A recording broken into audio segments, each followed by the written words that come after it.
বাংলাদেশে এবং বাংলাদেশের বাইরে পৃথিবীর বিভিন্ন প্রান্তে যে যেখান থেকে চ্যানেল আই দেখছেন, আপনাদের সকলকে সাদর আমন্ত্রণ তৃতীয় মাত্রা দেখবার জন্য। বাংলাদেশে নানা রকমের সংকট আছে। অর্থনৈতিক সংকটের মধ্যে নাই চাই, রাজনৈতিক সংকট আছে, এখানে গণতন্ত্রের সংকট আছে, নির্বাচনের সংকট আছে, ফ্রিডম অফ এক্সপ্রেশনের সংকট আছে, সংবাদ মাধ্যমের স্বাধীনতার সংকট আছে, মানবাধিকারের সংকট আছে, শ্রম অধিকারের সংকট আছে। এগুলো দেশের ভেতর থেকে বিভিন্ন সংগঠন বলেন, নাগরিক সমাজের প্রতিনিধিরা বলেন, দেশের বাইরে থেকেও অনেকে বলে থাকেন। কিন্তু এই সংকটগুলোর নানা রকমের প্রকাশ আছে, নানা মাধ্যমে, নানা প্রক্রিয়ায় এগুলোর প্রকাশ আমরা দেখতে পাই। অন্যান্য প্রসঙ্গে নাইবা গেলাম, এখানে extra judicial killing, enforced disappearance, নিপীড়ন, নির্যাতন, নানা অভিযোগ আছে। সেগুলোর মধ্যে আজকে নাই যাই আইনি কাঠামোর মধ্যে, আইনের মাধ্যমে কিভাবে এগুলোর প্রকাশ ঘটে।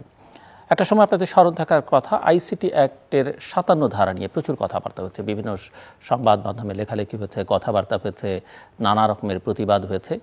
সরকার একটা পর্যায়ে এসে বাধ্য হয়েই অনেকটা বলা যেতে পারে, তারা বলল যে ঠিক আছে, আমরা আইনটাতে সংশোধন আনছি। সংশোধন এনে তারা ডিজিটাল সিকিউরিটি অ্যাক্ট করলেন 2018 অক্টোবরে, এবং সেটি হয়ে উঠল আরও ভয়াবহ। এবং সেই ডিজিটাল সিকিউরিটি অ্যাক্ট দেশের ভেতরে দেশের বাইরে অনেক আলোড়ন তুলল। তাতে প্রচুর ভিকটিম পাওয়া গেল, যারা এর ভুক্তভোগী, অনেকে জেল খেটেছেন, কেউ জেলের মধ্যে মারা গেছেন, এরকম ঘটনাবলী ঘটেছে। এবং এটি নিয়ে নানা রকমের গবেষণাও দেশে বিদেশে হতে থাকলো। এবং একটা পর্যায়ে সেই ডিজিটাল সিকিউরিটি অ্যাক্ট বাতিল করা হবে, হবে না, প্রয়োজন আছে, এগুলো বলার মধ্যেও কিন্তু দেশের ভেতর থেকে বাইরে থেকেও আন্তর্জাতিকভাবে নানা চাপ যখন তৈরি হতে থাকলো, সরকার সেটাকে সংশোধন করে সাইবার সিকিউরিটি অ্যাক্ট করলো। এবং সাইবার সিকিউরিটি অ্যাক্ট যে ডিজিটাল সিকিউরিটি অ্যাক্টের চাইতে কিছুটা সহনশীল, কিছুটা নমনীয় বলা হচ্ছে, কিন্তু চুলচেরা বিশ্লেষণ করলে দেখা যায় তেমন কোনো মৌলিক গুণগত পরিবর্তন তাতে লক্ষ্য করা যায় না। এবং ইন্টারেস্টিংলি, ডিজিটাল সিকিউরিটি অ্যাক্ট আইনটা বাতিল হলো বটে, কিন্তু সেই আইনে যাদের বিরুদ্ধে মামলা করা হয়েছিল সেই মামলাগুলো চলমান। এটা আবার আরেকটা দিক, আইন নেই কিন্তু আইনের মামলা চলমান।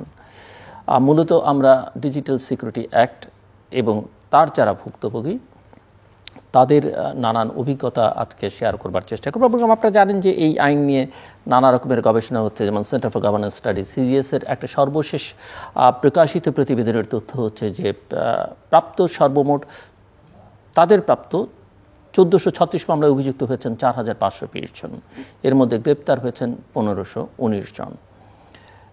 এই ডিএসসি নিয়ে কথা বলবার জন্য আজকে আমার সঙ্গে স্টুডিওতে রয়েছেন আমার পায়ে টেবিলের একেবারে শেষ প্রান্তে যিনি বসা, সোহরাব হাসান। সোহরাব হাসান বাংলা দৈনিক প্রথম আলোর যুগ্ম সম্পাদক। Digital security act, cyber security act এবং আইসিটি অ্যাক্টের 57 ধারা নিয়ে তিনি প্রচুর লেখালেখি করেছেন। এবং তিনি যে পত্রিকায় কাজ করেন সেই পত্রিকার সম্পাদক মতিউর রহমান, সেই পত্রিকায় তার কলিগ শামসুজ্জামান, তারাও ডিএসের মামলায় ভুক্তভোগী।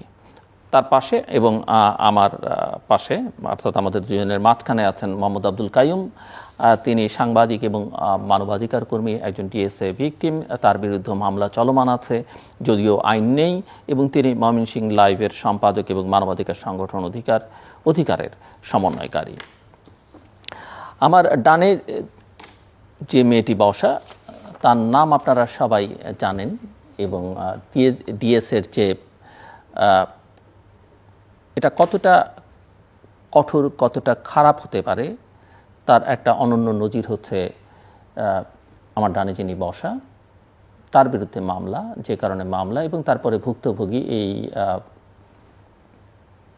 তরুণী শিক্ষার্থী শিক্ষা জীবন ক্ষতিগ্রস্ত হয়েছে। এবং আপনারা জানেন যে তার জামিন হয়েছে, কিন্তু তার জামিনের আদেশ কারাগার পর্যন্ত পৌঁছাতে সময় লেগে তার পরীক্ষা কিভাবে ক্ষতিগ্রস্ত হয়েছে, এবং প্রচুর কথাবার্তা হচ্ছে দেশে বিদেশে। এটা একটা নগ্ন নজির হিসেবে চিহ্নিত। খাদিজাতুল কুবরা আমার ডান পাশে বসা, জগন্নাথ বিশ্ববিদ্যালয়ের রাষ্ট্রবিজ্ঞান বিভাগের শিক্ষার্থী, এবং তিনি অনেক দিন জেল খেটেছেন ডিজিটাল সিকিউরিটি অ্যাক্টের অধীনে মামলায়।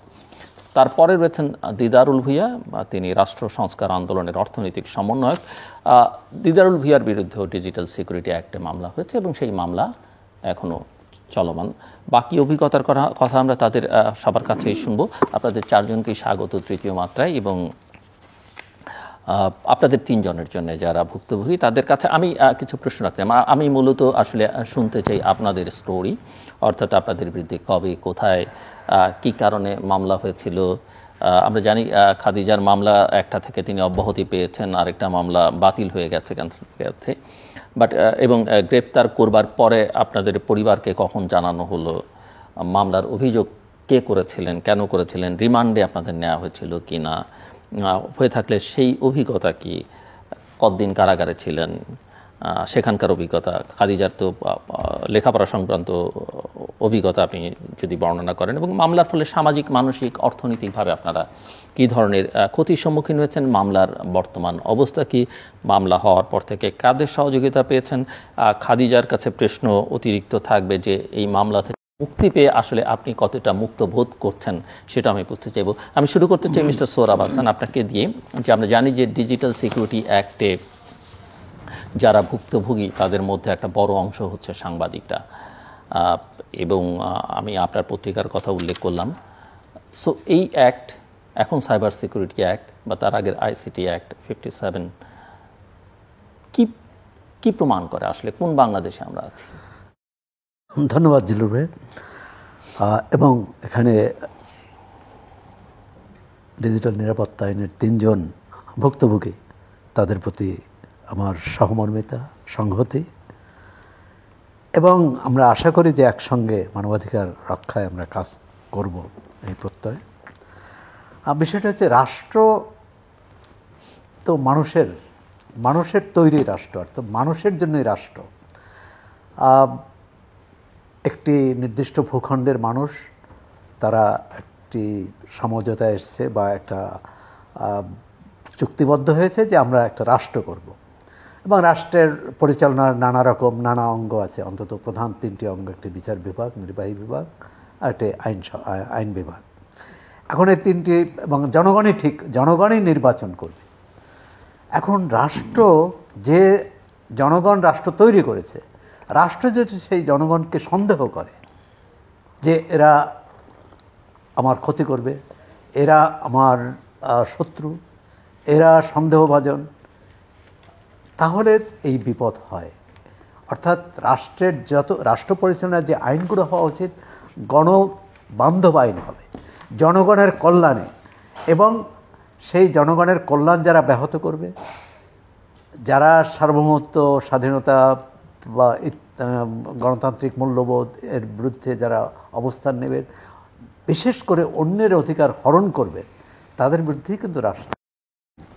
কিন্তু এখানে দেখা যাচ্ছে যে রাষ্ট্র প্রায় অধিকাংশ মানুষকে সন্দেহের তালিকায় রাখে, যে কারণে এই ধরনের আইসিটি, ডিজিটাল নিরাপত্তা আইন বা পরবর্তীকালে সাইবার নিরাপত্তা আইন, এমনকি অতীতে যতগুলো আইন আছে, আপনি ধরুন যে বিশেষ ক্ষমতা আইন, বাংলাদেশ সংবিধানে কিন্তু প্রথম যে সংবিধানের যে প্রথম খসড়া বা প্রথম সংশোধনের আগ পর্যন্ত ছিল যে কোনো নিবর্তনমূলক আইন এই সংবিধানে থাকবে না, এবং ছিল না। অর্থাৎ রাষ্ট্র সন্দেহ করলেই কাউকে ধরতে পারবে না, তার বিরুদ্ধে তথ্য প্রমাণ নিয়ে। কিন্তু এখন পরবর্তীকালে সেটি বাতিল করা হয়, পরবর্তীকালে সেই নিবর্তনমূলক আইন ধারা সংযোজন করা হয়। আপনি যেটা বলছিলেন প্রথম আইসিটি অ্যাক্ট, এই আইসিটি আইন অ্যাক্ট বিএনপি আমলে হয়, তখন কিন্তু আওয়ামী লীগের সমস্ত নেতৃত্ব তারা এর বিরোধিতা করেছিলেন এবং প্রচণ্ডভাবে প্রতিবাদ করেছিলেন। কিন্তু তারা ক্ষমতায় আসে, সেই আইনটি শুধু সুরক্ষা দেয়নি, সেই আইনটির শাস্তি আরও বাড়িয়ে দিলেন। পরবর্তীকালে তো ডিজিটাল নিরাপত্তা আইন সেখানে প্রতিস্থাপিত হলো। এখন ডিজিটাল নিরাপত্তা আইনের সরকার যে দোহাই দিতে চাচ্ছে সেটা হচ্ছে যে ডিজিটাল মাধ্যমে যদি কারো অধিকার হরণ করা হয়, যদি কাউকে হেয় করা হয়, যদি কাউকে অপমান করা হয়, হেনস্থা করা হয়, তাহলে এই আইন সুরক্ষা দেবে। কিন্তু সেটি তো আমরা দেখছি না। এই যে ডিজিটাল কিন্তু বাংলাদেশ ব্যাংকের টাকা চলে গেলে, হেস্ট হলে, কিংবা নাগরিকদের তথ্য পাচার হয়ে গেলে সেই রূপ সুরক্ষা ডিজিটাল সেটা হওয়ার কথা ছিল। নাগরিকের বা রাষ্ট্রের নিরাপত্তার ক্ষেত্রে যদি কোনো মানে কোনো ঘটনা ঘটে নিরাপত্তার প্রতি ক্ষতিকর, তার বিরুদ্ধে এই আইন প্রয়োগ করার কথা। কিন্তু আইন সাধারণ নিরীহ নাগরিকদের, আর শুধু এটি যে মানে যে কোনো, এটা মনে হয় যে একটা খেলনার মতো, যে কারোর বিরুদ্ধে একটা আইন করা যায় এবং আইন করা মানে মামলা করা যায়। মামলা করা মানে হচ্ছে তাকে প্রথমে 14 শিখের ভিতরে ঢোকানো, তারপর সে তাকে প্রমাণ করতে হবে যে সে নির্দোষ। কি ভয়াবহ কথা! আপনি কোনো তথ্য প্রমাণ রাখলেন না, তারপর এটি তদন্ত করবেন কি? আচ্ছা, ডিজিটাল মাধ্যমে যদি অপরাধ সংগঠিত হয় তাহলে তো তদন্তেরও প্রয়োজন না, কারণ ডিজিটাল মাধ্যমেই আছে, সেটি আদালতে উপস্থাপন করা হবে। আদালত যদি মনে করে নির্দোষ, এর তো 3 দিনের ঘটনা। মানে অভিযোগ উত্থাপন করা হবে, অভিযোগ আদালত যাচাই করবে। কিন্তু এই অভিযোগ করা এবং অভিযোগ যাচাই করা, এই দায়িত্বটা দেওয়া হয়েছে একজন পুলিশ কর্মকর্তা, মাঠ পর্যায়ের একজন পুলিশ কর্মকর্তার উপর। এবং আমাদের পুলিশ বাহিনী বা অন্য যে কোনো বাহিনী, তারা কি করে? তারা সবসময় উপরের হুকুম মেনে চলেন, যে উপরস্থ কি চান। সুতরাং এই মামলাগুলো তারা যে তাদের নিজেদের বিচার বুদ্ধি অথবা তারা যেটুক আইনগত বা পুলিশি পেশাগত যে শিক্ষা নিয়েছেন সেভাবে প্রয়োগ করতে পারেন না। এই কারণেই আমরা দেখছি যে যদি সরকারি দলের কারো বিরুদ্ধে মামলা হয়, সেই মামলা চলে না। বিরোধী দলের বিরুদ্ধে কোনো মামলা হলে সেটা সচল থাকে। এইখানে আমি খাদিজার যে মামলাটি দেখুন, একজন বিশ্ববিদ্যালয়ের ছাত্রী, তিনি কি করেছেন? তিনি একটা অনলাইনে অনুষ্ঠান করেছেন। সেই অনলাইনে অতিথি কি বক্তব্য দিয়েছেন, তাহলে অতিথিকে ধরুন। এখন অতিথিকে না পেয়ে সঞ্চালককে বা সে অনুষ্ঠানের আয়োজককে ধরা, এবং তার যখন মামলাটি হয়েছে তার বয়স 18 বছরের নিচে। প্রথমত এই মামলা 18 বছরের নিচে হলে এই আইনে মামলা হতে পারে না। আর দ্বিতীয় হচ্ছে, তাকে আত্মপক্ষ সমর্থনের সুযোগ দেওয়া হয়নি, তাকে প্রথমেই কারাগারে পাঠানো হয়েছে। এরকম সব ক্ষেত্রেই আমাদের প্রথম আলোর যে সাভার প্রতিনিধি, তিনি কি করেছিলেন? তিনি একটি রিপোর্ট করেছিলেন যে একজন দিনমজুর, তিনি বলেছিলেন যে আমার চাইলের স্বাধীনতা লাগবে। হ্যাঁ, তো এটা যে কেউ বলতে পারে। এটাকে যদি রাষ্ট্রদ্রোহিতা বলে, এটাকে যদি ডিজিটাল নিরাপত্তা আইনে অপরাধ হিসেবে চিহ্নিত করে, তাহলে তো কিছু বলার নাই।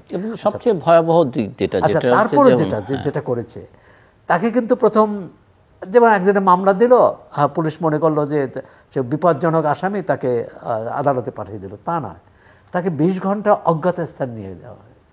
বিভিন্ন সংস্থায় খোঁজাখুঁজি যে কোথায় নেওয়া হয়েছে। পরে 20 ঘন্টা পর তাকে জানানো হলো যে তাকে একটি সংস্থার একটি বাহিনীর তাকে নিয়ে গেছে এবং আদালতে উপস্থাপন করে। এই যে 20 ঘন্টা একটি মানুষের যে কি দুঃসহ অবস্থা, এবং খাদিজা নিশ্চয়ই জানেন যে মানে একজন আপনার এবং খাদিজা যে খালাস পেল, আরেকটি মামলা বাতিল হয়ে গেল, কিন্তু তার জীবনের যে সময় গেল সেটাকে ফেরত 15 মাস, এই যে 15 মাস এটাকে ফেরত। এবং ধরেন এই যে প্রথম আলোর সম্পাদকের বিরুদ্ধে মামলা বা প্রথম আলোর প্রতিনিধির বিরুদ্ধে মামলা। আমি কুয়াকাটা একটি প্রতিনিধি, এই সাংবাদিকদের একটা অনুষ্ঠানে গিয়েছিলাম। 20 জন সাংবাদিক ছিলেন, 20 জন 22 জন এরকম থাকতে পারে। তাদের মধ্যে 3 জন বললেন যে তাদের বিরুদ্ধে ডিজিটাল নিরাপত্তা আইনে মামলা হয়েছে। 2 জনের মামলা চলমান ছিল নির্বাচনের আগে, এবং একজনের মামলা থেকে তিনি অব্যাহতি পেয়েছেন। তো এরকম সারা দেশের যদি চিত্র হয়, এবং আইনমন্ত্রীর তথ্য অনুযায়ী 7000 মামলা হয়েছে, এবং 7000 মামলার মধ্যে তিনিই বলেছেন 2% মামলার বিচার হয়েছে। তাহলে 98% মামলা যদি ভুয়া হয়, যে কথাটি আপনি বলছিলেন যে এই মামলার যে মামলা নেই সেই মামলার ভিত্তিতে, হ্যাঁ, মন্ত্রী বলেছেন যে যখন মামলাটি হয়েছে তখন এই মামলা ছিল, কিন্তু এই মামলার তাকে তো বিচার করার জন্য তার বিরুদ্ধে মামলা দেওয়া হয় না, তাকে হয়রানি করার জন্য। কারণ এই মামলার বিচারে তিনি অভিযুক্ত হবেন না, তিনি খাদিজার মতোই খালাস পেয়ে যাবেন। কিন্তু এই 15 মাস, কারো 5 বছর, কারো 3 বছর, এই সময় এই আইনের যে প্রায়োগিক বৈশিষ্ট্য, যেমন ধরেন লেখক মুশতাক জামিনযোগ্য, কিন্তু জামিন পাননি, কয়েকবার আবেদন করে এবং কারাগারেই মারা গেলেন। এবং এই আইনে ছিল যে 70 দিন, বোধহয় 70 দিনের মধ্যে পুলিশের রিপোর্ট দিতে হবে। 90 দিনের মধ্যে দিতে হবে।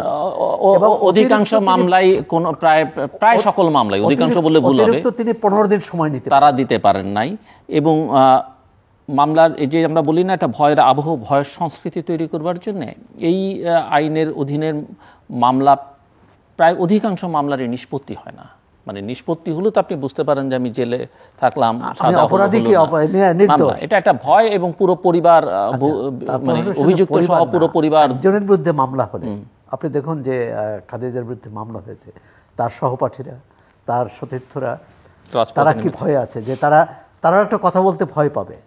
একজন সাংবাদিকের বিরুদ্ধে যদি এরকম মামলা হয় এবং মামলা করে তো জেলে নেওয়া হয়, তখন তার সহকর্মীরা ভয় পাবে। আসছি আপনার কাছে আবার, আমি একটু আপনাদের তিনজনের কাছ থেকে আপনাদের নিজেদের স্টোরি, আমি প্রশ্নগুলো রেখেছি, যদি আবার ফাঁকে ফাঁকে দরকার হয় আমি করব, শুনতে চাই। দিদারুল ভূঁইয়া। আচ্ছা, ধন্যবাদ ভাই আপনাকে, এবং আমাকে এখানে আমন্ত্রণ করার জন্য বিশেষভাবে ধন্যবাদ। আমার মামলাটা একটা 3টা দিক আছে। মামলা করার আগে আমাকে আসলে গুম করা হয়, এবং আমি 24 ঘন্টা গুম ছিলাম, আপনারা জানেন, র্যাব 3 ফ্যাসিলিটিসের মধ্যে। এবং গুম করা অবস্থায় আমার ফ্যামিলি যখন আমাদের লোকাল থানায় খোঁজ করার জন্য যায়, এবং একটা আপনার ডায়েরি। লোকাল থানা কোথায়? হ্যাঁ, লোকাল থানাটা কোথায়? বাড্ডা থানা। তো তখন তারা বলে যে কোনো একটা বাহিনী গুম করছে বা নিয়ে গেছে, এই জিডি আমরা নিতে পারবো না।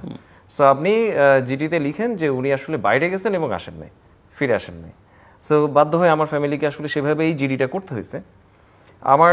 তখন আমার সংগঠনের নাম ছিল রাষ্ট্রচিন্তা, এখন আমরা রাষ্ট্র সংস্কার আন্দোলন, একটা পার্টি। তো রাষ্ট্রচিন্তা থেকে তখন আশেপাশে, যেহেতু তারা র্যাব পরিচয় দিছিলেন, তো আশেপাশের যতগুলো র্যাবের অফিস আছে সবগুলো অফিসে গিয়ে আমার ওয়্যার অ্যাবাউট জানার চেষ্টা করা হচ্ছিল, এবং কেউ স্বীকার করেন ইনফ্যাক্ট। এবং আমার আশেপাশের কোনো র্যাব অফিসে আমাকে রাখাও হয়নি, আমাকে নিয়ে যাওয়া হয়েছে অনেক দূরে। আমি 24 ঘন্টা গুম ছিলাম, এবং এই 24 ঘন্টার মধ্যে আমি ধরেন যে মোটামুটি 7 ঘন্টা হাতে হ্যান্ডকাফ এবং চোখে আপনার 3 লেয়ারের কাপড় দিয়ে বেঁধে আমাকে ধরেন যে, আমি একটু টাইমটা বেঁধে দিই আপনাদের, প্রত্যেককে 7-8 মিনিটের মধ্যে এই রাউন্ডে। Fine, please. সো এই 7 ঘন্টার মতো আমাকে জিজ্ঞাসাবাদ করা হয়, এবং মানে আমি তো মনেই করি যে আমাকে আসলে গুম করা হয়েছিল। আমাকে আসলে মানে সেই সময়টা আসলে গুম ফিরে আসতো না। এখন যেমন গুমের মানুষরা বেশিরভাগ আসলে ফিরে আসে বিভিন্ন প্রেশারের কারণে, তো আমি তো মনে করি যে আসলে আমাকে গুম করা হয়েছিল আসলে না ফেরানোর জন্যই, মেরে ফেলার জন্য, টু বি স্পেসিফিক। তো যাই হোক, একসময় দেখা গেল যে প্রচণ্ড একটা চাপ তৈরি হলো দেশে এবং দেশের বাইরে। খুব অল্প সময়ের মধ্যে আমাকে গুম করার আমার মনে হয় 3-4 ঘন্টার মধ্যেই মানে প্রচণ্ড একটা আলোড়ন আসলে সারা দেশে এবং দেশের বাইরেও আসলে তৈরি হয়। থ্যাঙ্কস টু আমার সংগঠন, এবং আমার সঙ্গে আরও যে সমস্ত আসলে মানবাধিকার সংগঠন, সামাজিক সংগঠন যারা এই বিষয়টা নিয়ে আসলে কাজ করছিলেন সেই সময়, আপনারাও অনেকেই সেখানটা ইনভলভ ছিলেন। তো এরপরের দিন আমাকে আপনার রমনা থানায় দেখানো হয়, এবং গ্রেফতার দেখানো হয় এরকম যে আমি 2টা পিসি, একটা ল্যাপটপ নিয়ে আমার বাসার সামনে একটা হসপিটালের সামনে নাকি আমি হাঁটছিলাম, সেখান থেকে আমাকে সন্দেহজনকভাবে ঘোরাফেরার কারণে আমাকে তুলে নেওয়া হয়। তো 2টা পিসি নিয়ে, যেগুলো আমার থেকে আসলে আমার অফিস থেকে তারা সিজ করলেন আর কি। আমার অফিস থেকে তো আমাকে গুম করা হয়, আমার 2টা পিসি এবং একটা ল্যাপটপ, 2টা ফোন, একটা ফোন এবং ডিভিআর সহকারে। তো যাই হোক, মামলার এরপরে আমাকে কোর্টের মাধ্যমে হাজতে জেলে পাঠায়। মামলার অভিযোগে ওনারা যেটা বলেন, এফআইআর, সেখানে বলেন যে প্রথমত ওনারা যে সংবাদ সম্মেলন করেন র্যাব থেকে, সেখানে বলা হয় হচ্ছে আমি রাষ্ট্রদ্রোহী, আমি দেশদ্রোহী, আমি রাষ্ট্রের বিরুদ্ধে এবং সরকারের বিরুদ্ধে ষড়যন্ত্রে লিপ্ত। 4টা খুব গুরুতর অভিযোগ। এফআইআরে এত গুরুত্বপূর্ণ অভিযোগ, এত বড় বড় অভিযোগ, কিন্তু এফআইআরে আমার কোনো একটা স্ক্রিনশট, কোনো একটা তথ্য প্রমাণ, কোনো কিছু ছিল না।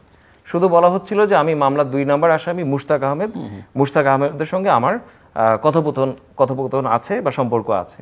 কি কথোপকথন, কোথায় ষড়যন্ত্র হলো, এই ধরনের কোনো প্রমাণ, কোনো স্ক্রিনশট, কোনো কিছু ছিল না। আমি আমার 4বার আমার জামিন আবেদনকে নাকচ করে দেওয়া হয়, এবং এরপরে 5মবারে আমি জামিন পাই। প্রায় 5 মাস পরে আমি আসলে জেল থেকে বের হই। জেল থেকে বের হওয়ার আমার মনে হয় মানে যে চার্জশিট দেওয়া হয়, সেখানে আমার বিরুদ্ধে যে প্রমাণ দেওয়া হয়, এবার খুব একটা সুন্দর প্রমাণ দেওয়া হয়। প্রমাণটা খুব শক্ত।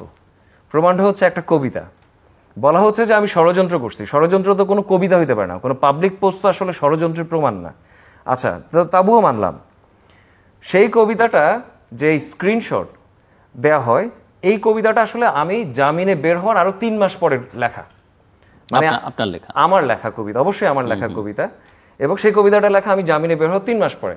সো জামিনে বের হওয়ার 3 মাস পরের একটা অপরাধকে, যদি এটাকে অপরাধ বলি আমি, সেই জন্য আমার নামে আসলে 8 মাস আগে মামলা হয়েছে। এই হচ্ছে দূরদৃষ্টি সম্পন্ন, খুবই দূরদর্শী। ওনারা বুঝতে পারছেন না যে আপনি এরকম কবিতা লিখবেন। আমি একটু কি অ্যাড করবো ভাইয়ের কথার সঙ্গে? সেটা হচ্ছে যে ভাই যেটা বলছিলেন যে রাষ্ট্র যখন আসলে জনগণকে শত্রু জ্ঞান করে, তখন সে আসলে ভয়ের, নিপীড়নের বিভিন্ন তার আসলে এরকম অস্ত্র, ডিজিটাল সিকিউরিটি তার সবচেয়ে একটা মোক্ষম একটা অস্ত্র ছিল। এর আগে যে আপনার আইসিটি এবং এর পরে যে সাইবার সিকিউরিটি অ্যাক্ট। কিন্তু আমি যে জিনিসটা অ্যাড করতে চাই সেটা হচ্ছে এই রাষ্ট্রে আসলে কোনো অস্ত্র লাগে না ভাই। যে রাষ্ট্রটা মানুষের বিপক্ষের, জুলুমের রাষ্ট্র, তার কোনো, এই যে গতকালকে যে পুলিশ থেকে যে বিজ্ঞপ্তিটা দেয়া হলো যে সাংবাদিক ভাই আপনারা সাবধান হয়ে যান, আপনারা কিন্তু পুলিশের বিপক্ষে কোনো মানে করবেন না, কি বলে, কোনো আপনি প্রতিবেদন দিবেন না। বেসিক্যালি কথাটা আসলে এইটাই, যে কথাটা তারা অনেক স্বনির্বন্ধ অনুরোধ বলতেছেন, সেটার আসলে মাঝাটা হচ্ছে এটা যে সাংবাদিক, এই কথার পরে আমি তো মনে করি যে অন্তত 90% সাংবাদিক আসলে 2বার চিন্তা করবেন পুলিশের কোনো কারোর বিরুদ্ধে কোনো আসলে প্রতিবেদন করার আগে, অন্তত 2বার চিন্তা করবেন, ইফ নট মোর। তো আমি মনে করি যে আসলে এই একটা জুলুমের রাষ্ট্রে কোনো আইন লাগে না, কিন্তু তারপরেও তারা কোনো না কোনো একটা আইন দিয়ে, আমাকে যে গুম করছিল মেরে ফেললে কি হতো, তার কোনো আইন দরকার ছিল? কোনো আইন দরকার ছিল না। সো এই যে একটা আইন, এগুলো তার আসলে বদান্যতা, এগুলো তার দেখাইতে হয় বলে দেখায়, তার আসলে কোনো কিছু লাগে না। সমস্যাটা হচ্ছে যে রাষ্ট্র কাঠামো, সমস্যাটা হচ্ছে যে সে আসলে এখান থেকে বিপুল পরিমাণ যে সম্পদ পাচার করে, মন্ত্রীদের কথা মতে বছরে 1 লক্ষ কোটি টাকা, আমার ধারণা এটা অন্তত 2 লক্ষ কোটি টাকা আসলে সে এই দেশ থেকে পাচার করে। এবং এই পাচারটাকে নির্বিঘ্ন করার জন্য ব্রিটিশদের বিভিন্ন আপনার এরকম লাঠি দরকার ছিল, লাঠিয়াল বাহিনী দরকার ছিল, পাকিস্তানিদের দরকার ছিল, এই স্বাধীন বাংলাদেশের রাষ্ট্রেরও দরকার, সরকারেরও দরকার, এবং সেই জন্য তার আসলে এই সব বন্দোবস্ত। ধন্যবাদ। মোহাম্মদ আব্দুল কাইয়ুম। ধন্যবাদ সবাইকে যারা আজকের এই অনুষ্ঠানে উপস্থিত রয়েছেন এবং যারা আমাকে দেশ এবং দেশের বাইরে থেকে দেখছেন, সবাইকে অসংখ্য ধন্যবাদ।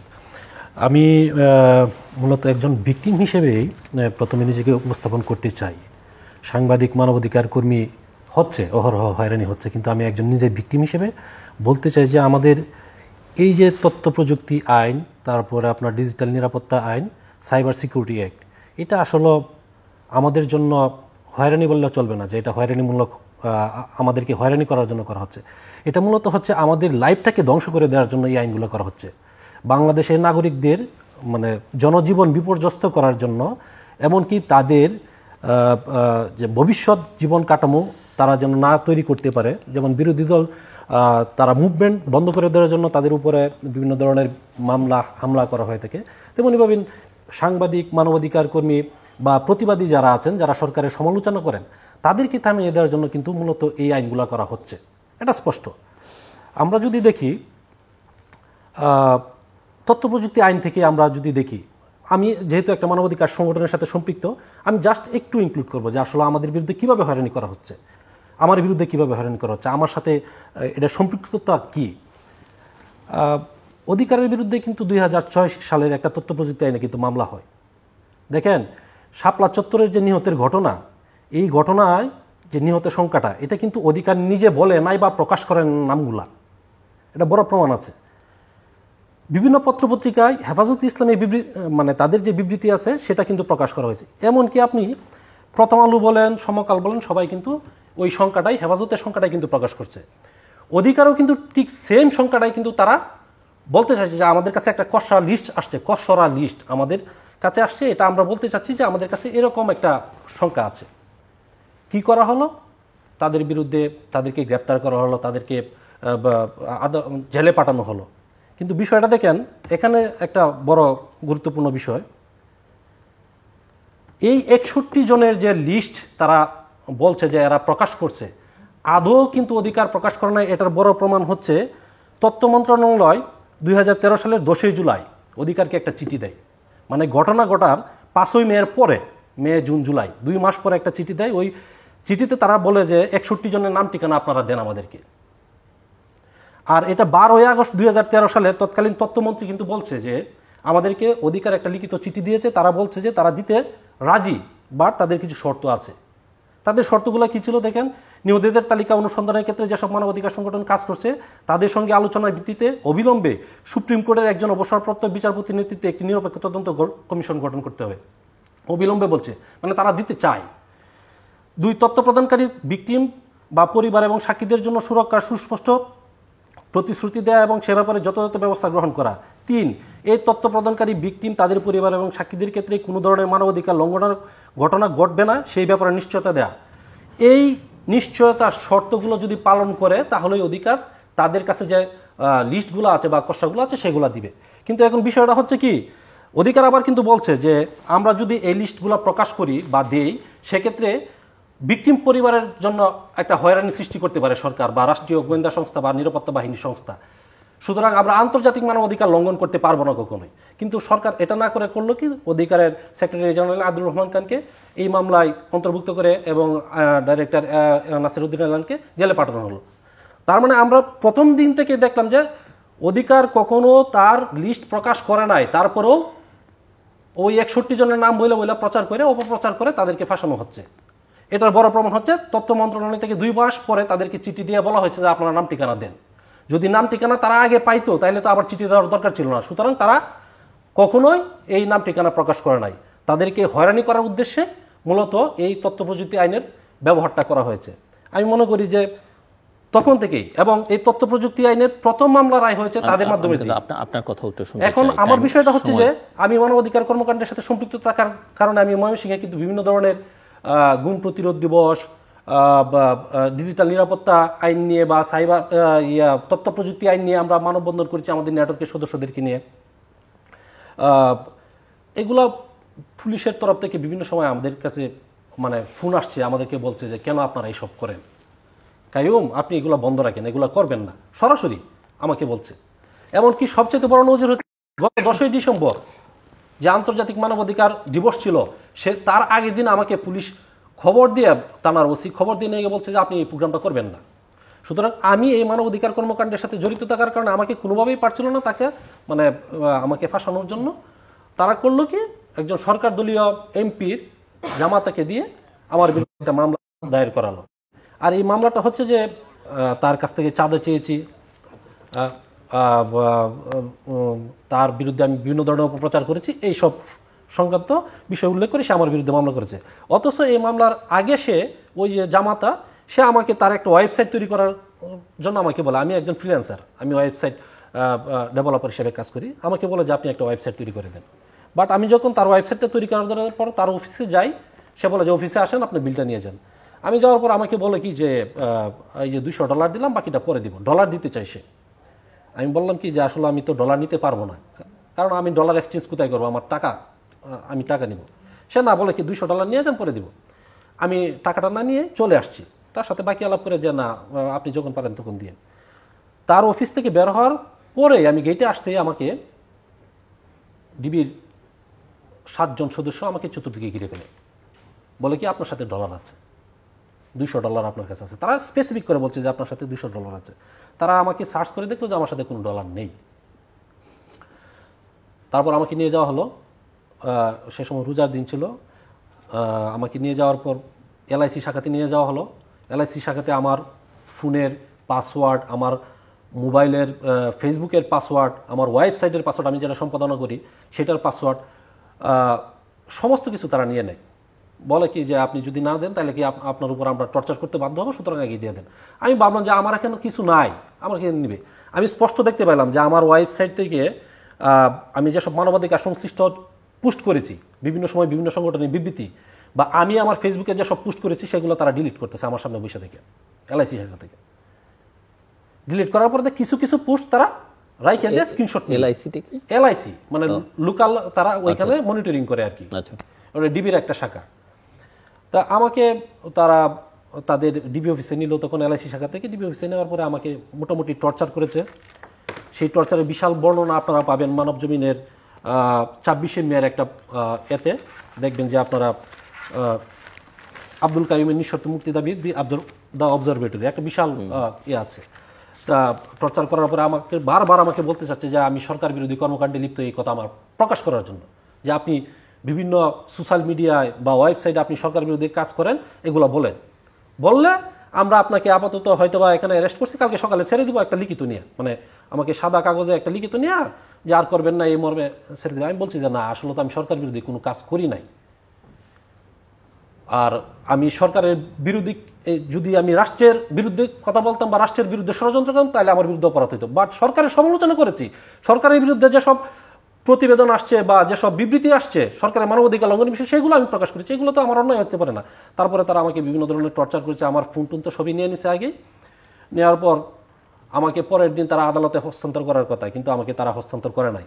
দেখেন, একটা বড় বিষয় হচ্ছে, আমাকে 11 তারিখ 11ই মে 2019 ছোট করে আনেন 11ই মে 2019 আমাকে গ্রেপ্তার করে, কিন্তু তারা মামলা আমাকে দেখাইছে যে 12ই মে 2019 10:35 আমি ময়মনসিংহ সদরে অবস্থিত, কিন্তু মামলাটা হয়েছে যে ওই যে স্থানীয় যে আওয়ামী লীগের এমপি, মানে ত্রিশাল থানার একজন এমপি ছিলেন, ওই থানায় মামলাটা দায়ের করছে, ওই জামাতা প্রভাব বিস্তার করে। ওই মামলাটা আপনার ডিবিতে আসছে 2 ঘন্টার ব্যবধানে, ট্রান্সফার হয়ে 2 ঘন্টার ব্যবধানে আসছে। আর সাক্ষী বলছে কি যে 2টার সময় আমাকে এক জায়গা থেকে আমাকে আটক করছে, তারা দেখছে। তা আমি বলতে চাই, এই মামলাটা এত দ্রুতভাবে কিভাবে কাজ করলো। দেখেন, আমাকে কিন্তু 38 ঘন্টা পরে আদালতে উপস্থাপন করা হয়েছে, আমি এতক্ষণ পর্যন্ত কিন্তু ঘুমছিলাম। তার প্রমাণ কি, নিউজ পত্রিকায় কিন্তু আপনার 11 তারিখ অ্যারেস্ট হওয়ার পরে 12 তারিখ সকালবেলায় তারা 12 তারিখে একটা নিউজ করছে, rights defenders kept detain in Mymensingh. সুতরাং আমি যে 11 তারিখ অ্যারেস্ট হয়েছি এটার প্রমাণ হচ্ছে পত্রিকা, তারা মামলায় আমাকে দেখাইছে 12 তারিখ। তাহলে আমার বিরুদ্ধে যে ষড়যন্ত্র হয়েছে এটা বড় প্রমাণ হচ্ছে এটা। অথচ ওসি কিন্তু বলছে, এখন কি অবস্থা আপনার মামলার সর্বশেষ? আমার মামলার অবস্থা হচ্ছে সর্বশেষ হাইকোর্ট ডিভিশনে এটা কোয়াশমেন্টের জন্য আবেদন করা হয়েছিল, বাট 4 সপ্তাহের মধ্যে রাষ্ট্রপক্ষকে জবাব দিতে বলা হয়েছিল, কিন্তু তারা অদ্যাবধি এটার কোনো জেল খাটছেন? হ্যাঁ, 1 মাসে 21 দিন। 1 মাসে 21 দিন। 1 মাসে 21 দিন। আসছি আমি আপনার কাছে, খাদিজাতুল কুবরা। ধন্যবাদ ভাইয়া, স্পেশালি ধন্যবাদ চ্যানেল আইকে আমাকে কিছু বলার সুযোগ দেওয়ার জন্য। তো আমার ঘটনাটা মানে যে শুনবে আমার মনে হয় শুরুতে হাসবে, কারণ দিনটা ছিল 2022 সালের 27 আগস্ট। রাতের বেলা আমি আর আমার আপু রাত 9টা 9:30টার দিকে বাসায় আসি, একটা বার্থডে পার্টিতে গিয়েছিলাম আমরা। তো আপু আসেনি, আপু একটু বাইরে গিয়েছিল। তো আমি আর আমু বসে গল্প করছি, এর মধ্যে গেটে নক করলো, রুমে আর কেউ ছিল না ফ্ল্যাটে। তো দেখলাম কিছু পুলিশ এসেছে। তা আমি ভেবেছি যে আজকে হয়তো মণিপুর স্কুলের র্যাগ ডে, হয়তো ছেলে পেলে মারামারি করেছে, আমার ছোট ভাইকে নিতে আসছে বা ঝামেলা হয়েছে একটা। গেট খুললাম, আমি নিজেই বলতেছে আপনি কে? আমি বলছি আমি খাদিজাতুল কুবরা। বলে কোথায় পড়েন? জগন্নাথ বিশ্ববিদ্যালয়। তো বলতেছে যে ভিতরে আসতে পারি? তো যেহেতু পুলিশ ড্রেসে আসছে, আমি বলছি এসে বসেন। অনেক কিছু জিজ্ঞেস করলো, জানলো। তখন আমি জানি না যে আমার নামে একটা মামলা হয়েছে বা 2টা মামলা আছে। বললো কি একটু থানায় চলেন। তো আমার ভার্সিটির অনেক সিনিয়ররা পরিচিত থাকে থানায়। তো আমি বললাম যে ভার্সিটির এই ভাইয়া আমার পরিচিত, আমি তাকে একটা কল দিই। বলতেছে কল দেওয়া লাগবে না, আপনি যে দেখা করে চলে আসবেন, একটু কথা বলবেন শুধু। তো আমি তো মানে বুঝতেছি না আসলে কি করব। পরে অনেককে কল দিলাম, কল দেওয়ার পরে তো রাত অনেক হয়ে গেছে, তখন আর কারো কিছু নেই, যেহেতু শনিবার ছিল। তো আমি গেলাম, বলতেছে জাস্ট দেখা করে চলে আসবেন। কি জন্য? কিছু ওরকম কিছু বলেনি, জাস্ট দেখা করে আমরা একটু কথা বলবো, আপনি চলে আসবেন। তো আমিও গেলাম, আপু আমার সাথে গেল, বললো যে লেডি কনস্টেবল নিয়ে আসি বা আপনারা আলাদা একটা রিক্সা দিয়ে যান, সমস্যা নেই। পরে লেডি কনস্টেবল পরে নিয়ে আসলো, অনেকক্ষণ পরে আসার পরে গাড়িতে উঠেছে। তো আমি কিছুক্ষণ পর বলতেছি আচ্ছা আমাকে কখন ছাড়বে না, এখন তো অনেক রাত হয়ে গেছে, আমার কালকে ভার্সিটিতে অ্যাসাইনমেন্ট সাবমিট করতে হবে। তো সাথে যে পুলিশটা ছিল সে বলতেছে এখন আসছেন তো আর যাইতে হবে না, একেবারে কোর্ট যখন আপনাকে ছাড়বে আপনি তখন বাসায় যাবেন। তো আমি না একটু ভয় পেলাম যে কি বলতেছে এগুলো। পরে ওইখানে যাওয়ার অনেকক্ষণ পরে আমি জানতে পারি যে এরকম আমি 2020 সালের অক্টোবরে, এটা 2022 সালের ঘটনা। হ্যাঁ, কিন্তু মামলা হয়েছে 2020 সালের অক্টোবরে। তো তখন আমি একটা প্রোগ্রামের হোস্ট করি, মানে অনলাইনে অনেকগুলো প্রোগ্রামের হোস্ট করেছি আমি, দেশের বাইরে 6 জন সাংবাদিক নিয়ে করেছি, ঢাকা ইউনিভার্সিটি একজনকে নিয়ে করেছি, আমাদের ভার্সিটির বিভিন্ন লিগের লোকজনকে নিয়ে বা বিভিন্ন দল যারা করে তাদেরকে নিয়ে করেছি। এটা আমার লাস্ট প্রোগ্রাম ছিল মেজর দেলওয়ারের সাথে, অনলাইন বেসড প্রোগ্রাম ছিল। মানে আমার কথা ছিল যে সবাই তো বসে থাকে লকডাউনে, আমি একটু কাজে লাগাই, আমার সময়টাকে আমি একটু কাজে লাগাই, তো এরকম কিছু প্রোগ্রামে হোস্ট করি। তো তখন আমি আসলে বুঝতেছি না যে আমার মানে এত বড় ক্রিমিনাল হয়ে গেছি বা এরকম দুইটা মামলা এত বড় কিছু। তো থানায় যাওয়ার পরে তো আর তখন কিছু করেনি, আমাকে বলতেছে যে ফোনটা দিয়ে দেন বাসায়। তো এর মধ্যে তো সবাই আসতেছে, কান্নাকাটি, কাউকে আমি জানাইতেও পারতেছি না। রাত 2:30 বাজে প্যানিক অ্যাটাক হলো, হসপিটালে অ্যাডমিট হলাম। আর সেখান থেকেও নিয়ে আসলো, আবার থানাতে নিয়ে আসলো, বাসার মানুষজন গেলো থানা। পরে সকালবেলা আম্মু আসছে জামা কাপড় নিয়ে, মানে একজন বলছিল যে ওর জন্য জামা কাপড় নিয়ে এসেন। তো আমি আমাকে বলতেছি এগুলো কি আনছো, এগুলো কেন আনছো তুমি? মানে আম্মু কান্না করতেছে, কারণ তারা হয়তো বুঝতে পারছে এরকম কিছু একটা, কিন্তু না, বাবা দেশের বাইরে। আমরা ফ্যামিলিতে আমরা 3 ভাই বোন আর মাই 4 জন ঢাকায়। তো পরবর্তী জামা কাপড় নিয়ে আসছে। আম্মু আমি তো যাচ্ছি না, তুমি এগুলো কেন নিয়ে এসেছো? কান্না করতেছে। তো হয়তো তারা বুঝতে পারছে বা কি আমি জানি না। পরবর্তীতে আমাকে বললো যে প্রিজন ভ্যানে যাবেন নাকি সিএনজিতে বা আলাদা করে আপনারা যাবেন। কিন্তু আগের রাতে আমাকে বলা হয়েছিল কি যে তারা হচ্ছে আলাদা করে আমাকে নিয়ে যাবে তাদের নিজেদের গাড়িতে, তাদের নিজের দায়িত্বে। তো এই জিনিসটা তারা করে নাই। এখন শেষ সময় বলতেছে যে আপনারা যাবেন না কি করবেন প্রিজন ভ্যানে। প্রিজন ভ্যানও চলে গেছে। আমার কথা হচ্ছে আমি প্রিজন ভ্যানে উঠবো না, আমি ক্রিমিনাল না। পরবর্তীতে আমার বাসা থেকে সিএনজিতে করে ওইখানে গেলাম। যাওয়ার পরে পুলিশ আসে? হ্যাঁ, পুলিশ পাশে ছিল, আম্মু ছিল, লেডি কনস্টেবল ছিল আর পুলিশ ছিল। তো পরবর্তীতে যে দেখলাম ভার্সিটির প্রায় 40-50 জন মানুষ আমার আগে পিছনে। তো সবাই না কান্না করতেছে, কিন্তু আমি আসলে তখনও বুঝতেছি না যে আমি আসলে কি করেছি বা আমার সাথে কি হবে। আই ওয়াজ লাইক, মানে আমার মধ্যে একটা ছিল যে আমি তো কিছু বলিনি বা আমি করিনি, তাহলে আমি ভয় কেন পাবো আর আমি কেন জেলে যাব। মানে জেল জিনিসটার প্রতি তো ছিল না, আমি ভেবেছিলাম কিছু একটা হবে। পরবর্তীতে আমার হচ্ছে তারা লয়ার ধরলো, ভার্সিটির সিনিয়ররা বা বাসার আপু মিলে। তখন তো খুব অল্প সময়, এক রাতের মধ্যে আর ওইভাবে সব কিছু অ্যারেঞ্জমেন্ট করা পসিবল ছিল না তাদের জন্য। তো যখন ওইখানে বললো জামিন নামঞ্জুর, আমি তখনও বুঝতেছি না, মানে আমি একবারই কাঠ গড়ায় দাঁড়ালাম, আমি জামিন নামঞ্জুর বা থানা কি বলছে, থানায় মানে জেলখানায় প্রেরণ করা হোক, এই জিনিসগুলো তো আমি বুঝি না। তো আমি জাস্ট লাইক একটা মানে মূর্তি হয়ে যাচ্ছে তখন, যে মানে কি হচ্ছে, আমি কান্না করবো না, যত যাই হোক আমি কান্না করবো না। তো পরবর্তীতে আমাকে গারদে নিল। আমার পিছনে তখনও প্রায় 40-50 জন ছিল, আমার ফ্যামিলি মেম্বার্স, তারপর ভার্সিটির ফ্রেন্ডরা, ব্যাচমেটরা, সিনিয়ররা। তো আমি জাস্ট একবার পিছনে আমি তাকাইনি, কজ আমি জানি আমি পিছনে আম্মু কান্না করতেছে, মানে আমার নিজেকে স্ট্রং রাখতে হবে যে আমি স্ট্রং অনেক, আমি কান্না করবো না। কিন্তু যখন হচ্ছে গারদে নিল, গারদের রুমটা অনেক ছোট আর নোংরা অনেক, এটা দেখে তো আমি চিৎকার করে কান্না করে দিয়েছি যে এইখানে আমি কীভাবে থাকবো। পরবর্তীতে তখন আমি কান্না করা শুরু করলাম, কারণ আমার কথা ছিল আমি কারোর সামনে কান্না করবো না, আমি অনেক স্ট্রং, আমি কান্না করবো না যত যাই হোক। এরপরে ওই দিন তো জেলখানায় প্রেরণ করলো, প্রায় রাত 11টা বেজে গেছে, রাস্তা তো শেষ হচ্ছে না, একদম হচ্ছেই না। পরে যে না তখন মানে অনেক কান্নাকাটি করতাম, মানে বুঝতেছি না, যখন গেটটা খুললো ভিতরের এরিয়াটা, মানে যারা না যায়নি তারা যায় না, মানে অনেক বড়, রাত আমি বললাম আমাকে কোথায় নিয়ে আসছে, এইটা কোন জায়গা। পরের দিন আপু গেল দেখা করতে, আমি কান্নাকাটি করতেছি, মানে বাসার সবাই এখনো বুঝতেছে না যে আসলে ব্যাপারটা কি। 2 বছর হয়ে গেল একটা মামলা, ফ্যামিলির কেউ জানে না, আমি জানি না, কাউকে কোনো চিঠি পাঠানো হয়নি, কিছুই না, জাস্ট আসলো ধরে নিয়ে চলে গেল, মানে সবাই স্টাকড যে কি হলো আসলে। পরদিন আপু গেল দেখা করতে, তারপরে ফোন করলাম বাসায়, তারপর বললো একটু টাইম লাগবে, এই সপ্তাহ ওই সপ্তাহ। তো এরকম করতে করতে 6 মাস, ফেব্রুয়ারি 16 তারিখ, মানে আমার হচ্ছে যখন ধরে তার পরপরই হাইকোর্ট বন্ধ হয়ে যায়। তো জজ কোর্ট থেকে কয়েকবার আপিল করার পরে জজ কোর্ট থেকে নামঞ্জুর করে হাইকোর্টে গেল। মেবি ফেব্রুয়ারি 16 বা 17 তারিখ আমার জামিন হয়। জামিন হওয়ার পরে না আপুকে ফোন দিয়েছি আমি ওই দিনই, সপ্তাহে 1 দিন কল করা যায় জেল থেকে, 10 টাকা দিয়ে একটা নাম্বারে 10 মিনিট। তো আপু বললো কি জামিন হয়ে গেছে। আমি তো মনে হয় তখন 6 মাস চলে ফেব্রুয়ারি, মানে এত খুশি, আমি কি বলবো, খুব খুশি আমি। কিন্তু বলতেছে যে কাগজ আসতে সময় লাগবে একটু বেশি, মানে আমাকে বারবার ঘোরাচ্ছে। পরের সপ্তাহে ফোন দিয়েছে, আপু কতক্ষণ, 7 দিন তো বেশি লাগে না, 7 দিন বা 10 দিন। তো তখন আমার 14 দিনের জন্য স্টে হয়, সেটা আমাকে তখনও জানায়নি। বলতেছে এতদিন কেন, বলতেছে একটু সময় লাগবে, একটু সময় লাগবে। তো আমি তো আসলে প্রসিডিওরগুলো জানি না, বলতেছে একটু সময় লাগবে, বলছে একটু সময়টা আবার কি। পরবর্তীতে আমি পেপারে জানতে পারি, মানে এর মধ্যে একটা কাহিনী হয় যে জেলের ভিতরে আমি রোজা রাখতাম, রোজা রাখ দিয়ে ওই সময়টাতেই কাহিনী, মানে আমার কিডনিতে স্টোন ছিল। সুপ্রিম কোর্ট থেকে পারমিশন আনা হয় আমাকে যাতে বঙ্গবন্ধু মেডিকেলে নিয়ে যাওয়া হয়, কিন্তু সেখান থেকে আমাকে বঙ্গবন্ধুতে না নিয়ে যে তাজউদ্দিন মেডিকেলে নিয়ে গেল। কোর্ট অবমাননা করলো, কোর্টের আদেশ দ্বারা, সেই জিনিসটা আমি জানি না।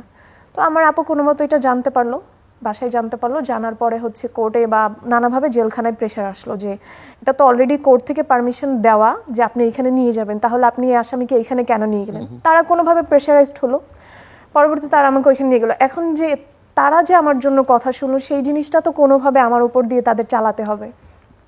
তো সেইখানে গেলাম, আমি হচ্ছে রোজা রেখে গিয়েছিলাম, কিন্তু যেহেতু কিডনিতে স্টোন আমাকে আলট্রা করতে হবে, ইউরিন টেস্ট, ব্লাড টেস্ট এগুলো করতে হবে। তো তারা নিজ থেকে আমাকে বললো কি আগে ইউরিন টেস্ট করাও।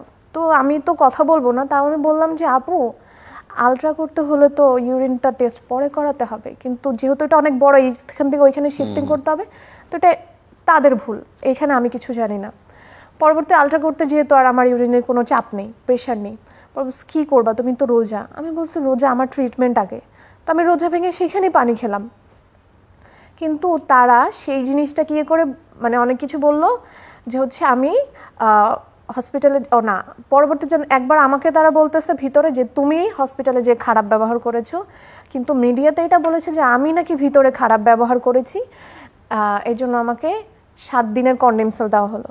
মানে যেখানে ফাঁসির আসামিরা থাকে সেখানে আমাকে 7 দিনের পানিশমেন্ট দেওয়া হলো। আমি অনেক কান্না করতেছি যে হচ্ছে আমি তো কিছু করি না, আমি তোর পানি খেয়েছি, আমাকে মাফ করে দেন, একটা সুযোগ দেন, আমাকে এখানে দিয়েন না, কিন্তু আমাকে দেয়নি। পরবর্তীতে আমাকে 7 দিনের জন্য পানিশমেন্ট দিয়ে ছোট একটা রুম, ফাঁসির আসামিদের সাথে আমি 27 তারিখ পর্যন্ত পানিশমেন্ট ছিল। 25 তারিখ সন্ধ্যাবেলা আমি বের হই আইনমন্ত্রীর হস্তক্ষেপে, যতটা আমি মানে জানতে পেরেছি। তো এর মধ্যে একটা কাহিনী যে আপু হচ্ছে দেখা করতে যে ব্যাপারটা জানে, তখন আপু জায়গায় জায়গায় অ্যাপ্রোচ করার পরে আমাকে ছাড়া হয় সন্ধ্যাবেলা, আর নয়তো আমার হয়তো 7 দিনই থাকা লাগতো। তখন তারা কোনোভাবে বুঝতে পারে যে তারা আর আমার সাথে আমাকে অনেক টর্চার করেছে জেলখানায়। শেষের দিকে এরকম একটা অবস্থা যে আমি ঘর থেকে বের হইতে পারতাম না। আমাকে ডেপুটি জেলার নিজে ডেকে বলতেছে যে আপনি ঘর থেকে বের হবেন না, আপনি আপনার রুমে আপনার ওয়ার্ডে থাকবেন। তো বলছি কেন স্যার? বলতেছে এমনি, বাইরে ঘোরাঘুরির দরকার নেই।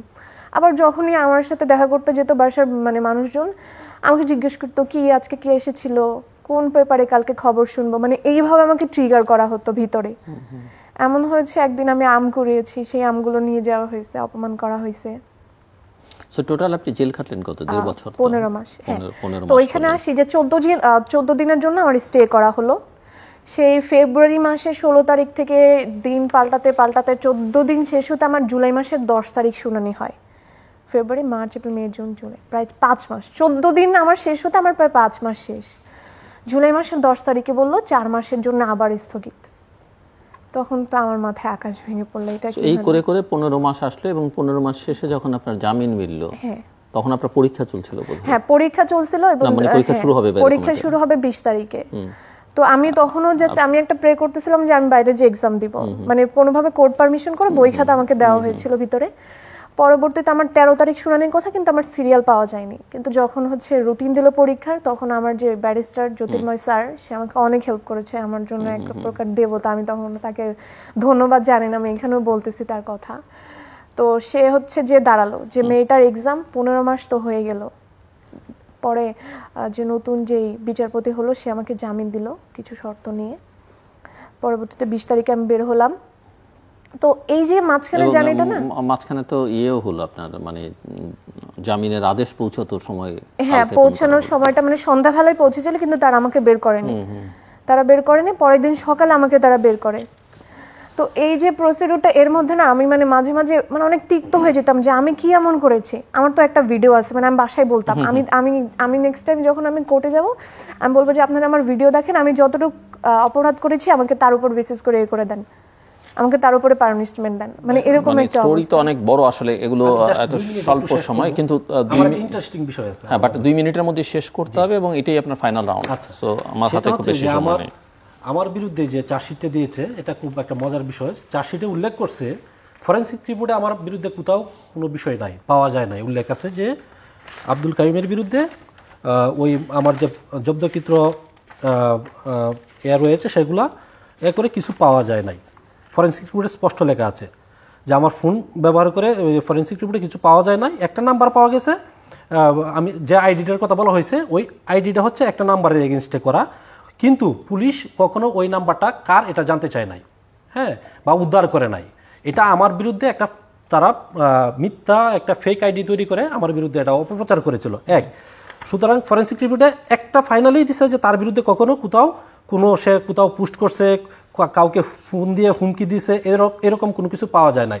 তদন্তকারী কর্মকর্তা তার প্রতিবেদনে লেখছে তার বিরুদ্ধে যেহেতু কিছু পাওয়া যায় নাই, সুতরাং তার বিরুদ্ধে ডিজিটাল নিরাপত্তা আইনের 23-2 এত দ্বারায় বাদীর বিরুদ্ধে অভিযোগপত্র দায়ের করলাম। মানে তার বিরুদ্ধে কিছু পাওয়া যায় নাই বিধায় তার বিরুদ্ধে এই ডিজিটাল নিরাপত্তা আইনের এত দ্বারায় অভিযোগপত্র দায়ের করলাম একটা। ওই আমার চার্জশিটে আরেকটা বিষয় দেখেন, মজার বিষয় উল্লেখ করছে যে আমার নামে নাকি ইতিপূর্বে মাদক মামলা ছিল। মানে আমাকে কিভাবে আরো ভিক্টিমাইজ করা যায়, যে আব্দুল কাইমের পিসিআর যাচাই করে তার বিরুদ্ধে ঈশ্বরগঞ্জ থানায় আরেকটা মামলা দেখা যাচ্ছে যে 2017 সালে সেটা মাদক মামলা ছিল, বাট ওই মামলা আমার না। আমি পরবর্তী সময় ওই মামলার নাম্বার দিয়ে আমি আদালত থেকে তুলে দেখলাম যে এই মামলার আমি না। তদন্তকারী কর্মকর্তাকে আমি জিজ্ঞাসা করলাম যে ভাই আপনি আমাকে এভাবে কেন ফাঁসাইতে চাইলেন? সে বললো যে ভাই এটা আমার করতে ইচ্ছে করলাম। অতঃপর তদন্তকারী কর্মকর্তা কোর্টে আবার আরেকটা প্রতিবেদন দিলেন, সেখানে লেখলেন মোহাম্মদ আব্দুল কাইমের নামে যে ওই ঈশ্বরগঞ্জ থানায় যে একটা মামলার কথা উল্লেখ করা হয়েছে সেটা আসলে ভুলবশত পিসিআর যাচাই করে এটা ভুলবশত সেটা তার বিরুদ্ধে এটা দেওয়া হয়েছে। সুতরাং এটা স্পষ্ট যে আমার বিরুদ্ধে এটা একটা টোটালি ষড়যন্ত্র। জি দিদার, ধন্যবাদ। আমি 2 মিনিট। হ্যাঁ শিওর। আমি ওই খাদিজার মামলার একটা অ্যাড করতে চাই, সেটা হচ্ছে যে খাদিজার যে 2টা মামলা হয় এবং 2টা মামলার যে এফআইআর, 2টা এফআইআর ছিল একদম সেম, 2টা আলাদা থানায় কিন্তু মামলা হচ্ছে। এবং যিনি তদন্তকারী কর্মকর্তা ধানমন্ডি থানা সম্ভবত, তাকে যখন সাংবাদিকরা জিজ্ঞেস করলেন ডেইলি স্টারের, তিনি বললেন যে আমি এরকম একজন ছাত্রী নামে এরকম একটা মামলার কোনো বিষয় আমি জানি না। আমি আরেকটা মামলার ব্যাপারে একটু বলতে চাই, সেটা হচ্ছে যে প্রীতম দাস নামে রাষ্ট্র সংস্কার আন্দোলনের আরেকজন নেতা, ওনার নামে একটা মামলা হয়। উনি একটা স্ট্যাটাস শেয়ার করেন, একটা কবিতা শেয়ার করেন, যে কবিতাটা আওয়ামী লীগের অনেক বড় বড় বুদ্ধিজীবী নেতারা শেয়ার করছিলেন এর আগে, কিন্তু প্রীতমের নামে ওই স্ট্যাটাসটা শেয়ার করার জন্য প্রীতমের নামে মামলা হয়। আমি digital security act victims network, DSA victims network বলে একটা সংগঠনের সঙ্গে যুক্ত। এর পাশাপাশি আমাদের 4টা সুনির্দিষ্ট দাবি আছে। আমরা বলছি যে এই ধরনের যতগুলো মামলা আছে, এই মনে করেন যে ICT act, digital security, cyber security, যত ধরনের নিবর্তনমূলক আইন আছে, এগুলোতে যত মামলা আছে এগুলোকে অবশ্যই বাতিল করতে হবে। সব ভিকটিমদেরকে অবিলম্বে আসলে নিঃশর্ত মুক্তি দিতে হবে, ক্ষতিপূরণ দিতে হবে, যেটা খুবই গুরুত্বপূর্ণ। এই যে খাদিজার 15টা মাস চলে গেল, তার আসলে রেমিডিটা কি? তার জীবনে যে ক্ষতিটা হলো সেটার আসলে ক্ষতিপূরণটা তো রাষ্ট্রের দেওয়া উচিত অবশ্যই, যদি এটা মিথ্যা মামলা হয়। যেহেতু সে খালাস পাইছে, অবশ্যই তার এই রেমেডি পাওয়া উচিত। আমরা বলছি যে যারা মিথ্যা মামলা করবে, এই যে ভাইয়ের নামে যে মামলার কথা আসছে, যে তদন্তকারী কর্মকর্তা তার কথার যে শিফট করছে, তার বিরুদ্ধে কি পাল্টা মামলা করা উচিত না? সো আমরা বলছি যারা মিথ্যা মামলা করবে তাদের নামে অবশ্যই পাল্টা মামলার একটা প্রভিশন অবশ্যই থাকতে হবে। এবং সর্বোপরি একটা রাষ্ট্র, একটা সরকার চাইলেই যে কোনো রকমের আইন করে ফেলতে পারে, এটা তো একটা গণতান্ত্রিক রাষ্ট্র হইতে পারে না। একটা রাষ্ট্র যদি আসলে একটা ওরকম যদি একটা সিরিয়াস যদি একটা বিষয় থাকে, সেখানে যদি তার একটা সিরিয়াস আইন করতে হয়, সেখানে অবশ্যই একটা জনমতের একটা প্রভিশন অবশ্যই থাকা উচিত। এখন আমাদের সরকারেরই যেহেতু কোনো জনমত নাই, আইনের জনমত আসবে কোত্থেকে? আজ থ্যাংক ইউ। খাদিজা, যদি সর্বোপরি হচ্ছে এই কেসটা নিয়ে কথা বলা হয়, মানে ডিএসএ নিয়ে যতটা দেখেছি, বা এই যে আমি যে দোষী না, এই জিনিসটা প্রমাণ করতে আমার 15 মাস লেগে গেছে। তাহলে একটা মানুষের জীবন থেকে 15 মাস শেষ, তার মানসিক অবস্থা, তার পড়াশোনা, তার ফ্যামিলি, তার আর্থিক অবস্থা, মানে অ্যাটলিস্ট এই জিনিসগুলো না একটু মানবতার দিক থেকে একটু যাচাই করা উচিত, বা একটা মানুষকে সুযোগ দেওয়া উচিত। যেমন আমাকে হচ্ছে রিমান্ডে নেওয়া হয়নি, আমি যখন বলতাম যে আমি হয়তো অনেক বড় আসামি, তাহলে আমাকে রিমান্ডে কেন নেওয়া হলো না, আমার ফোন কেন নিল না? মানে আমি বাসায় খুব এইগুলো নিয়ে অনেক আপসেট হয়ে যেতাম, আমি অনেক ঝগড়া করতাম যে আমি যে বলে দিব হ্যাঁ আমি দোষী, আমার একটা তো ভিডিও ক্লিপ আছে, সেটার উপর আমাকে জাজমেন্ট করেন, সেটার উপর জাজমেন্ট করে আমার যা করার করেন, আমার তো মানে সার্চ করার কিছু নেই। একটা জিনিস সামনে আছে, এভিডেন্ট পুরো, খুঁজতে হবে না, আমার ব্যাকগ্রাউন্ড কি সেটাও খুঁজতে হবে না, আমি কতটুকু করেছি সেটার উপর জাজমেন্ট করেন। সামান্য কথা আমি জাস্ট প্রোগ্রামে হোস্ট ছিলাম, আমি পুরো ভিডিও ক্লিপটা এখনও যদি দেখা হয়, আমি একটা গভর্নমেন্টের বিরুদ্ধে কোনো কথা বলিনি। ইভেন যত প্রিসক্রাইবড আমার 7টা নর্মাল কোয়েশ্চেন ছিল, যে আপনি কি মনে করেন, আপনি কি রাজনীতিতে আসতে চান, বিরোধী দল নিয়ে কি বলতে চান, ছাত্রদের উদ্দেশ্যে কি বলতে চান, এইটা যদি আমার অপরাধ হয়ে থাকে তাহলে আমি অনেক বড় অপরাধী, যার জন্য আমার 15 মাস আমার জীবন থেকে শেষ। অথচ যারা এত কিছু করলো, যারা এই প্রোগ্রাম অ্যারেঞ্জ করলো, কারো কোনো নাম নাই কেন? আমি যখন খেপে যেতাম তখন বলতাম অ্যারেঞ্জার মানে কমিটি কোথায়, যারা এটা অ্যারেঞ্জ করছে তাদের নাম নাই কেন? আমি কেন 1 নাম্বার আসে হবে? আমি তো কোনো কথা বলিনি, তাহলে আমি কেন হব? বাকিদের নিয়ে আসুক, আমি কেন 1 নাম্বার আসামি হব? তো যাই হোক 15 মাস জেল খাটার পরে জানুয়ারি 29 তারিখ যেহেতু একই ধারা দিয়ে একই কারণে মামলা হলো, একটা মামলা বাতিল হয়ে গেল যেটা পরবর্তীতে হলো সেই মামলাটা, আর ফেব্রুয়ারি 29 তারিখে পুরো মামলাটাই আমার শেষ করা হলো। তো এখন মানুষজন আমাকে প্রশ্ন করে 15 মাস কেন গেল? আমার আসলে এর জন্য কোনো উত্তর নাই, কারণ আমি কিছুটা ভীত। আমি এখন ফেসবুকে পোস্ট শেয়ার করি না, কোনো কিছুই দেই না, কজ মানে আমি অনেক কিছু সাফার করেছি। যারা এই ডিজিটাল মামলার যারা ভিকটিম আছে মনে হয় সবচেয়ে বেশি আমি সাফার করেছি। মার্ডার মামলায় হয়তো মানুষজন এতদিন জেল খাটে না, আমি যতদিন খেটেছি। তো একটাই দাবি আমার বা একটাই চাওয়া, যেটা হচ্ছে আমরা যে গণতান্ত্রিক রাষ্ট্র নিজেদেরকে বলি, রাষ্ট্রবিজ্ঞানের একজন ছাত্রী হিসেবে আমাদের যে মত প্রকাশের স্বাধীনতা যেটা সংবিধান কর্তৃক আমাদের দেওয়া হয়েছে, সেই পার্টটা বাদ দিয়ে ডিএসএ থাকুক। ডিএসএ যে বা সিএসএ যে সাইবার ক্রাইমগুলো হয়, দেশে টাকা পাচার হচ্ছে বা একজনকে থ্রেট দেওয়া হচ্ছে বা মানুষকে অনলাইনে বিভিন্নভাবে ফোর্স করা হচ্ছে, সেই জিনিসগুলোর হচ্ছে আইন হোক, সেই জিনিসগুলোর বিচার হোক, কিন্তু মত প্রকাশের স্বাধীনতাটা শুধু বাদ দেওয়া হোক। ধন্যবাদ মিস্টার সোহরাব আহসান। না, বিষয়টা তো হচ্ছে এখানে কোনটা বাদ দেওয়া বা যুক্ত করার চেয়েও আইনটির উদ্দেশ্য কী?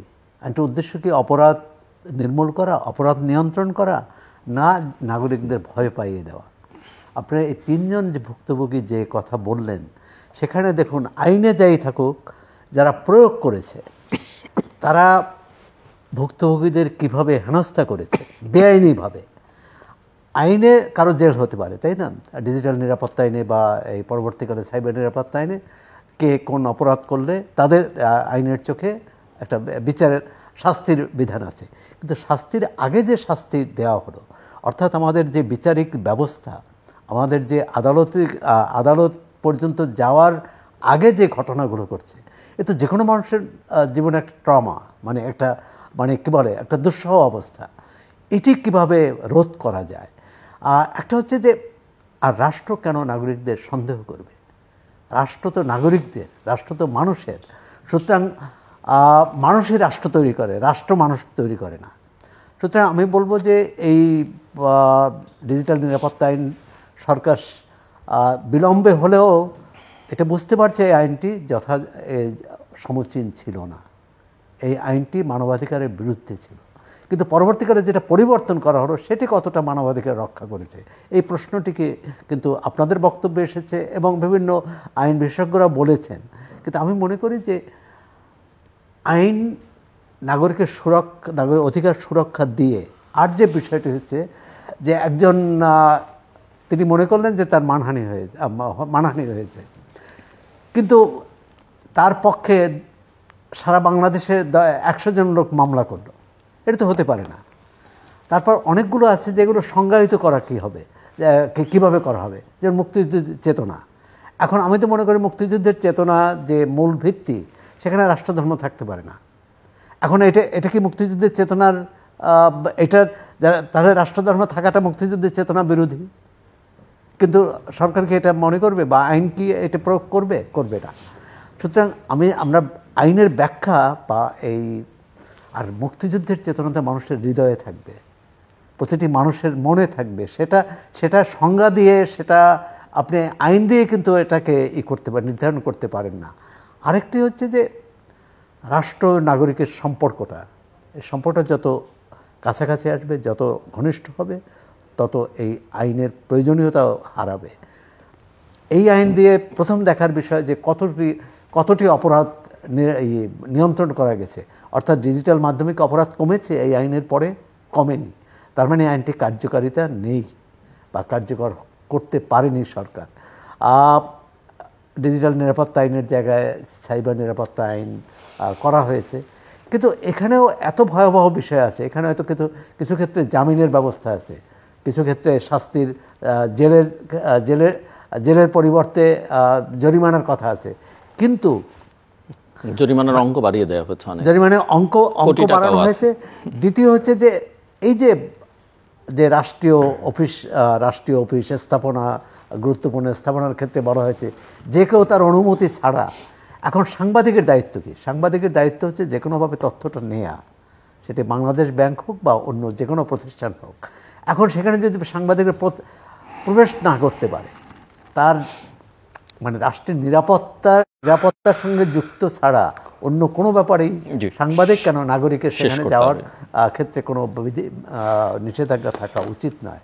আমরা মনে করি যে মামলাগুলো হয়েছে ডিজিটাল নিরাপত্তা আইনে, এই আইন চলে যাওয়ার পরে সব মামলা বাতিল করা উচিত। দর্শক, অনুষ্ঠানের শেষ প্রান্তে আমরা সামাজিক যোগাযোগ মাধ্যম ফেসবুক এবং এক্সে তৃতীয় মাত্রা লাইভ স্ট্রিম হচ্ছে আপনারা দেখতে পারেন। টেলিভিশনের পর্দায় দেখতে না পারলে যে কোনো সময় যে কোনো স্থান থেকে ইউটিউবে তৃতীয় মাত্রা চ্যানেলটি সাবস্ক্রাইব করেই পর্ব বা পুরনো পর্বগুলো আপনারা দেখতে পারেন। মিস খাদিজাতুল কুবরা, মিস্টার দিদারুল ভুইয়া এবং মিস্টার মোহাম্মদ আব্দুল কাইম, মিস্টার সোহরাব হাসান, অসংখ্য ধন্যবাদ এই আলোচনা শুনবার জন্য। দর্শক, আমরা কথা বলছিলাম ডিজিটাল সিকিউরিটি অ্যাক্ট এবং সাইবার সিকিউরিটি অ্যাক্ট নিয়ে। এই অ্যাক্ট কি, কেন, এই অ্যাক্টের ফলাফল কি, সেটা আমার অতিথিদের আলোচনার পরে যদি কেউ বুঝে না থাকেন তাহলে বলতে হবে যে তিনি আসলে বুঝতে চান না। এটা স্পষ্ট এই আইন কেন করা হয়েছে, এই আইনে কোন প্রক্রিয়ার মধ্যে এই আইন ব্যবহার করা হয়েছে এবং কেন ব্যবহার করা হয়েছে। এই আইনের প্রয়োগ বা কারো কারো ভাষা অপপ্রয়োগ কোনোটাই গণতান্ত্রিক ধ্যান ধারণার সঙ্গে সঙ্গতিপূর্ণ নয়। অনেকে বলছেন যে হ্যাঁ, একটা ডিজিটাল সোসাইটি আমরা করতে চাই বা কারো কারো ভাষায় একটা ডিজিটাল দেশ, এখানে সাইবার সিকিউরিটি বা ডিজিটাল সিকিউরিটির জন্য এক ধরনের আইন থাকা দরকার, যেটা রাষ্ট্রের নানা সুরক্ষা দেবে, তথ্যের সুরক্ষা দিবে। এই যে দেশের টাকা বাইরে চলে যাচ্ছে, দেশের তথ্য বাইরে চলে যাচ্ছে, সেই সব জায়গায় সুরক্ষা দেবে। কিন্তু সেটা যদি মানুষের অধিকার হরণের কাজে ব্যবহৃত হয়, সেটা যদি মানুষের বাক স্বাধীনতা হরণ করবার কাজে ব্যবহৃত হয়, গণমাধ্যমের স্বাধীনতাকে সেটা যদি খর্ব করে, তাহলে এই আইন আসলে একটা কালো আইন বা গণতন্ত্র হরণকারী আইন হিসেবেই চিহ্নিত হবে। এবং আইনটি তুলে নেওয়া হয়েছে, নতুন আইন হয়েছে, সেই আইন নিয়ে আমরা আলোচনা করতে পারি। কিন্তু যে আইনটি বাতিল করা হয়েছে সেই আইনের মামলাগুলো চলমান এবং মামলার ধরন ধারণ কি, মামলায় কিভাবে যাদের বিরুদ্ধে মামলা করা হয়, কারা করেন, কেন করেন এবং তার ভুক্তভোগীরা কী ধরনের সাফারিংসের মধ্য দিয়ে যান, শুধু তারাই নন, তাদের পরিবার স্বজনরা, সেটাও মোটামুটিভাবে স্পষ্ট। কাজেই পরিষ্কার দাবি, যেটা আলোচনায় টেবিলে উচ্চারিত হয়েছে, আরও বিভিন্ন সংগঠন বিভিন্ন মহল থেকে বিভিন্ন সময় উচ্চারিত হয়েছে, যে এই ডিজিটাল সিকিউরিটি অ্যাক্টের উপরে একটা তদন্ত হওয়া দরকার। কারা মামলা করেছেন, কেন মামলা করেছেন, এই যে নানা ধরনের তদন্ত প্রতিবেদন দেখলাম আমরা, সেই সব তদন্ত প্রতিবেদন কেন তৈরি করা হয়েছে, এর একটা তদন্ত হওয়া দরকার। সমস্ত মামলাগুলো শেষ করে দেওয়া দরকার, বাতিল করা দরকার, ভুক্তভোগীদের ক্ষতিপূরণ দেওয়া দরকার। এই যে খাদিজার যে 15 মাস, শুধু 15 মাসের যে ট্রমা, সেই ক্ষতিপূরণ প্রত্যেকের জন্য দেওয়া দরকার। এবং যারা এগুলো করেছেন, এই অপরাধ কর্মের সঙ্গে যুক্ত হয়েছেন, তাদের আসলে শাস্তির আওতায় আনা দরকার। এগুলো দাবি। এবং সবচেয়ে বড় কথা, রাষ্ট্রকে যারা জনগণের বিরুদ্ধে দাঁড় করিয়ে দিচ্ছেন, তাদের খুঁজে বের করা দরকার। দর্শক, আমাদের সঙ্গে থাকবার জন্য অসংখ্য ধন্যবাদ। আপনাদের সবার জন্য শুভকামনা।